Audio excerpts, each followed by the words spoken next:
Hello, this video is all about how to construct an Erhu, the two-string Chinese instrument. Let's start off with a lengthy disclaimer.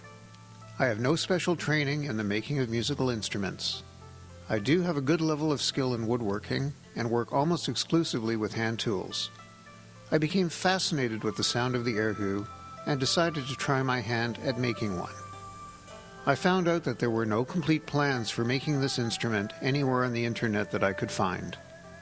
The plans and steps I am providing represent information I gathered from multiple websites.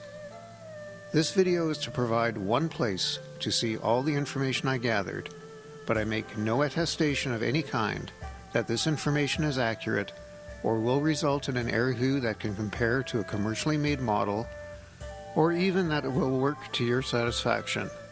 So if you embark on this journey, it is fully at your own risk for time and money invested. Also be aware that the cost to do this project is likely more than the cost of a commercially available beginner Erhu. With this in mind, if you still want to try it, here we go. Let's first talk about the tools I used. If you have power tools like a chop saw, table saw, bandsaw, jigsaw, and drill press, it should take you much less time than working with hand tools. I estimate that I spent over 30 hours in making the parts for the Erhu.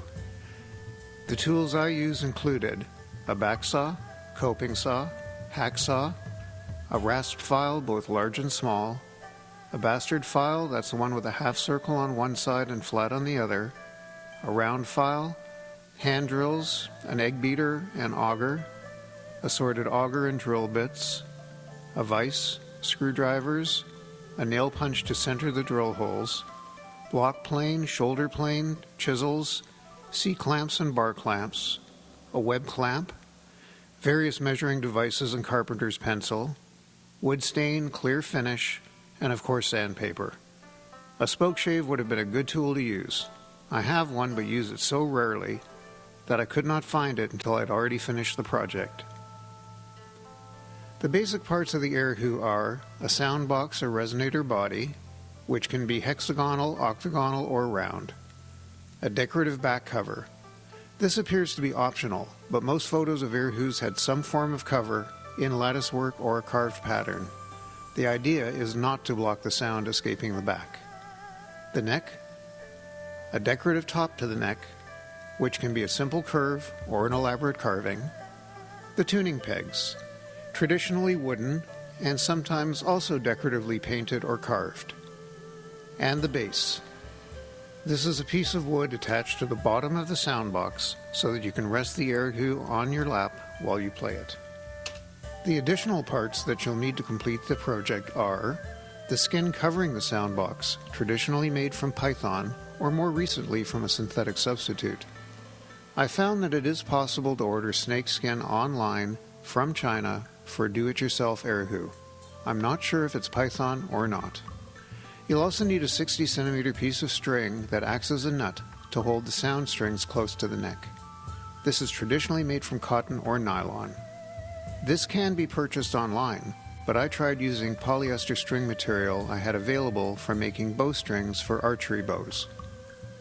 You'll need the two metal strings for the Erhu, which I purchased online. There's the inner string, which is nearest to the player. It's thicker and is usually tuned to D4. The outer string is thinner and is usually turned to A4. You'll also need a bridge. This is a floating bridge made from wood that sits on the skin and holds and separates the strings. You'll also need a horsehair bow, which I purchased online. Then there's rosin for the bow, which can be purchased either online or from any store that sells stringed instruments. Finally, you'll need a pad made of sponge, felt, or cloth. This is placed between the strings and the skin behind the bridge to dampen unnecessary vibrations. I made one out of leftover cotton cloth from sewing remnants. You'll also need some way of stretching and gluing the snakeskin to the sound box. Later I will show you in detail the device I built, which is based on a method I saw in a video online. From several websites, including those selling commercially made Erhu, it appears that the more expensive ones are made from aged redwood, sandalwood, or paddock. Since this was my first try, and these woods are very expensive and hard to find anywhere near where I live, I decided to use red oak. My choice was primarily based on availability of this hardwood, then any information I could find that would suggest it would be a good wood from which to construct an Erhu. For the neck, base, and pegs, I bought some pre-cut 1x2s that actually measure 3/4 of an inch by 1.5 inches when they come from the store. For the resonance chamber and to make the sound pegs wider, I bought some 2-inch by 1/2 inch hobby boards. These actually measured 1.5 inches by 1/2 inch when they came from the store. The following measurements and plans are an amalgamation of the information that I found on the internet. I managed to find most of the dimensions for constructing an Erhu, but there were still a few that were missing. For those, I made my best guess based on photos. Most sites agreed that the average length of an Erhu, from the base of the sound box to the top of the neck, is 80 to 81 centimeters. From the information I could find, it appears that the sound box is 9 centimeters in diameter and 13 centimeters in length. The sound box I made was an octagon, with each of the 8 sides being 1.5 inches in width.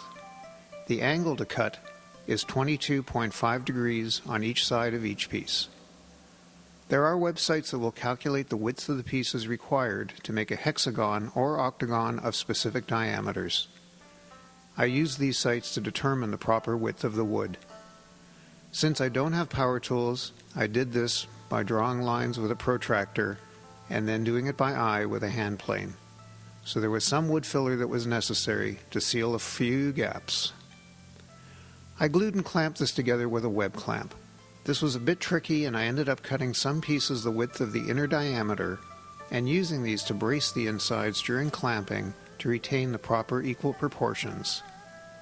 The sound box has a hole drilled in the top for the neck and a mortise in the bottom for a tenon at the end of the neck. There is no glue holding this in place. The joints must be tight. The hole in the top I drilled with an auger bit to match the 18mm diameter of the neck.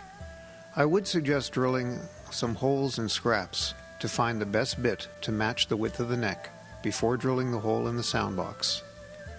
Then I cut the tenon in the bottom by drilling 2 holes and cutting and filing the rectangle to shape.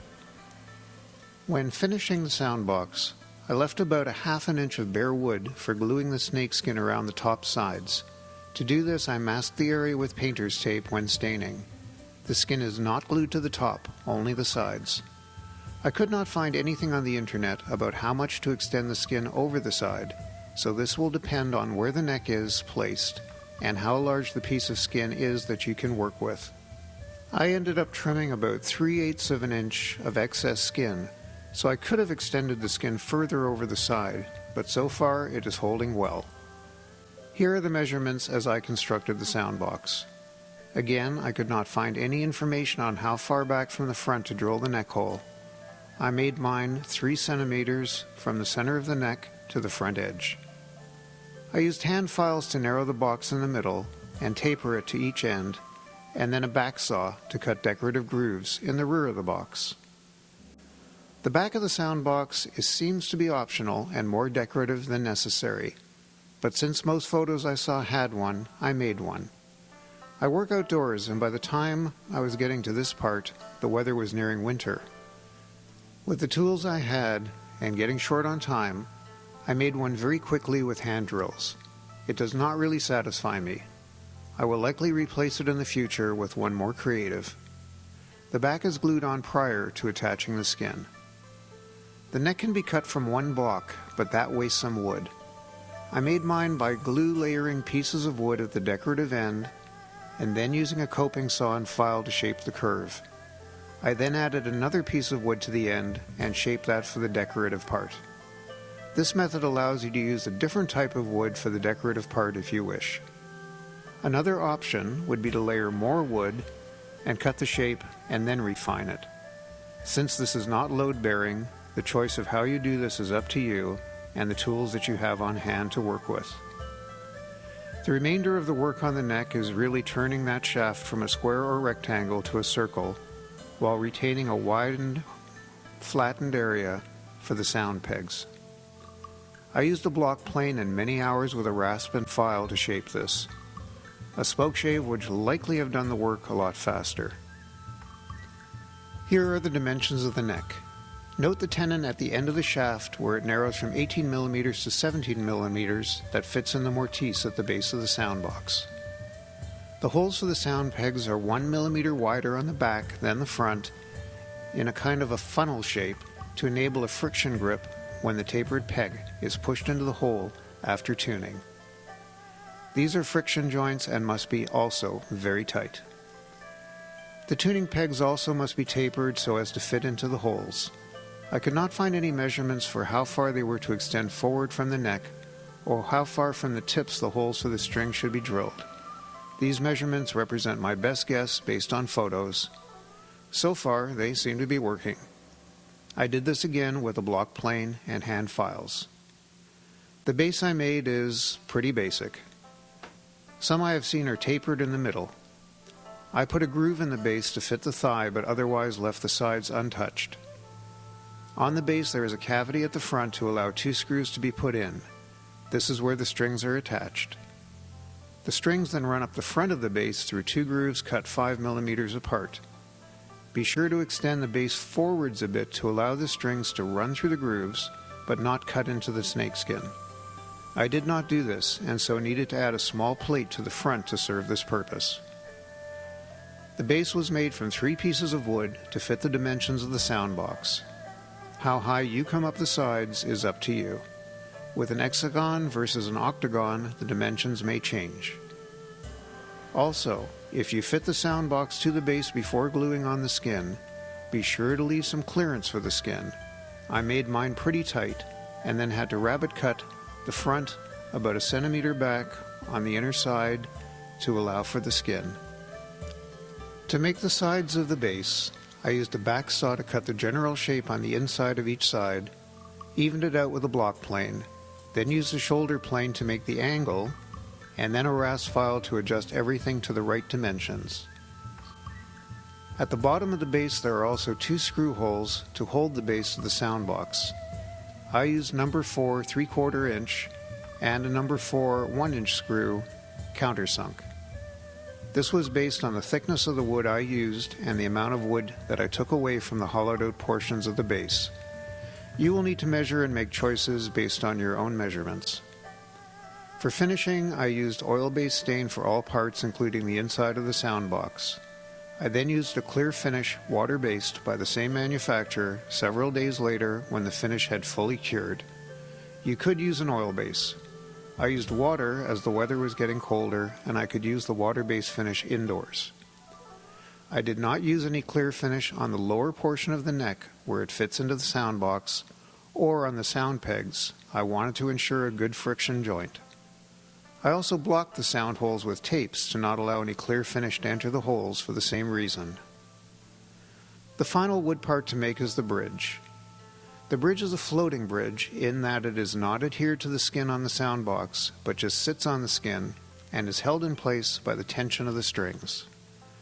I found very little information on dimensions for the bridge on the internet, other than it was about 13 millimeters in diameter and somewhere around 2 to 3 centimeters in height. From photos, I created several bridges of different heights. Some I cut and shaped out of blocks, and one I cut and shaped from a 3/4 inch doweling. The doweling seemed the easiest one to do. The bridges I saw all had holes cut through the bottom that communicated with holes cut through the sides at an angle. So I did this with a hand drill after the bridge was shaped with a coping saw and files. All websites agreed that the grooves for the strings are 5 millimeters apart, and so I cut those first with a fret saw and then widened them with a back saw. Some sites suggested the wider string groove should be deeper, but with hand tools I just tried to make them as even as possible. I ended up using the smallest bridge, which was around 2 centimeters in height. As an alternative, you can opt to buy a bridge online for around $7 to $10 Canadian at the time I did this video. The 2 other parts you will need are the 60 centimeter piece of string that acts as a nut to hold the strings close to the neck, and a piece of cloth to put behind the bridge under the strings to dampen vibration. We will get to that after we discuss assembly. The most difficult part of assembly is gluing on the snakeskin. There's limited information on the web about how to prepare the skin or glue it on. The skin that came from China was dried and hard as wood, but appeared to possibly still have some of the fat layer on the back, as it was kind of light brown, almost yellowish in color. One website I went to suggested the fat layer should be removed, but since I only had enough for one try and was not sure if this was the fat layer, I was hesitant to do so and decided to use it as is. A video I found on the internet showed the skin being soaked in 40 Celsius degree water for 12 hours and then stretched and glued to the sound box using a clamping system similar to what I show here. The skin was then dried for 3 days before the clamps were removed. The clamping system in the video only appeared to clamp and apply pressure from the sides.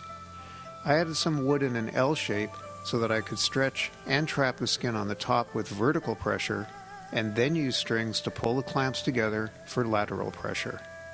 It takes some practice, so I tested it out with some cotton fabric before trying it on the skin. Another website critiquing this video disagreed with this method and said the skin should be soaked and stretched at least twice before gluing to fully ensure it was stretched in all directions. It also suggested the stretching and clamping should be done with round pieces of doweling and rope versus this type of clamping system. It showed a picture, but I could not figure out how to do the lashings, so decided to build and use the clamping system instead. The clamping system was made from scrap wood, 1/4 inch threaded metal rods cut with a hacksaw to proper length, and 1/4 inch hex bolts and washers. The L-shaped pieces were made by gluing a 3/4 inch by 3/4 inch piece of wood to a 1/4 inch by 1 inch piece of wood long enough for 8 1.5 inch pieces. I then drilled 8 1/4 inch holes to correspond to the center of each side and then cut the pieces into 8 1.5 inch pieces. I then angled the top part of the L with a rasp file to ensure no overlap on the top at the angles. There are 3 screws on each threaded rod, one with a washer under the base, another beneath the L-shaped piece of wood, and one on top of the L-shaped piece of wood. The one on top is tightened to hold from top to bottom, and then the bolt underneath the L is tightened up against the base of the L to hold it firmly in place. It would likely work without the bolt under the L, but that is what I saw in the video, so I did it this way.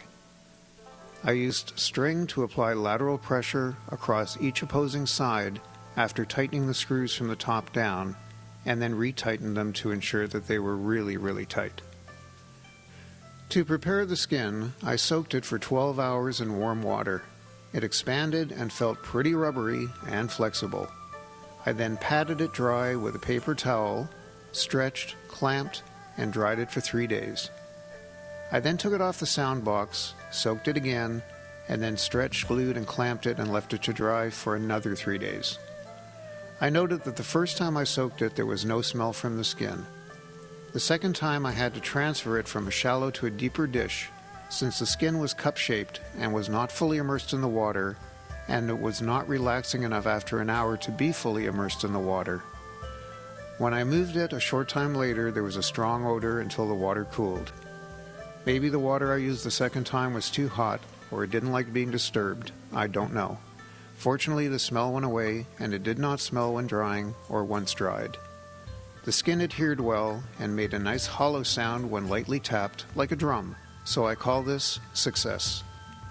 For glue, I use Titebond 3. I'm not recommending the product or attesting that this is the best or even appropriate glue to use, but it is one that I use for my woodworking projects, and I tested it to see if it would adhere the skin when wet to wood, and it worked. Likely there are many other glues that would be equally suitable for this purpose. Next, the neck is inserted into the sound box, and the tenon is fitted into the mortise joint.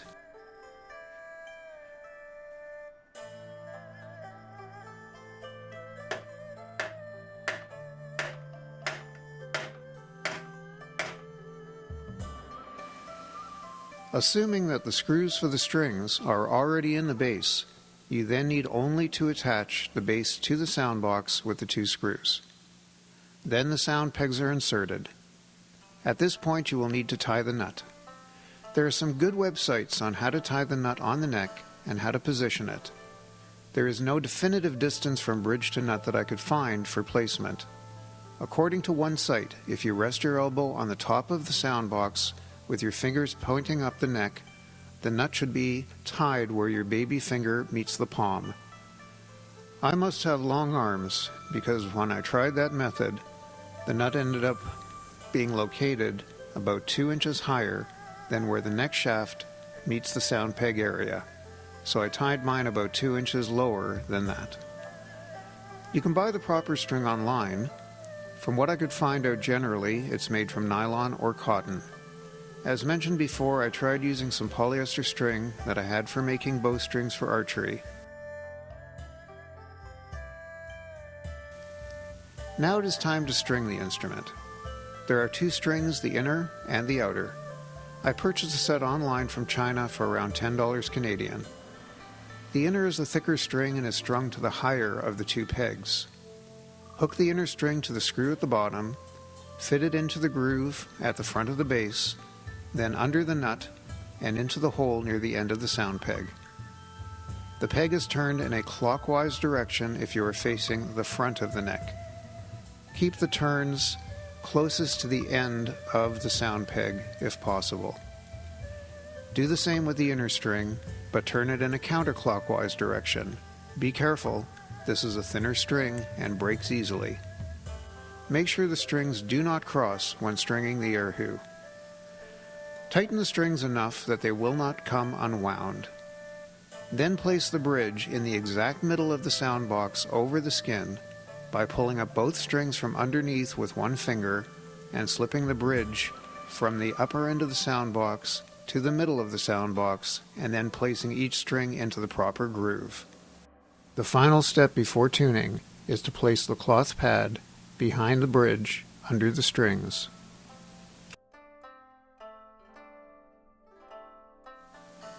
Then tune the inner string to D sharp and the outer string to A sharp. There are online tuners that will provide these notes. Next is the bow. I purchased one online since the cost of the horsehair was about the same as buying the bow. Unfortunately, the shaft of the bow was damaged in shipment. The company agreed to send me a new one, but while I waited, I used the parts from the old one and built a shaft of my own. This is the one that I built.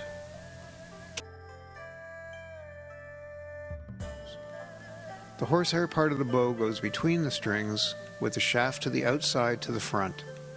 From pictures on websites, it appears that the horsehair bow goes over the inner and behind the outer string.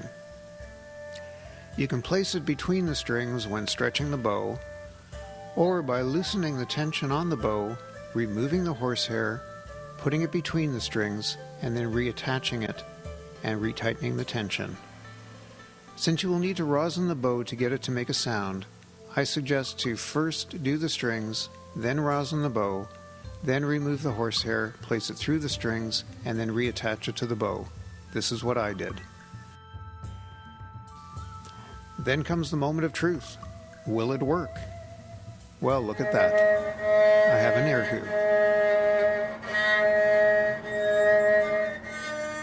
Now, I just need to learn how to play it. I hope you found this video both enjoyable and helpful in understanding how to build your own Erhu.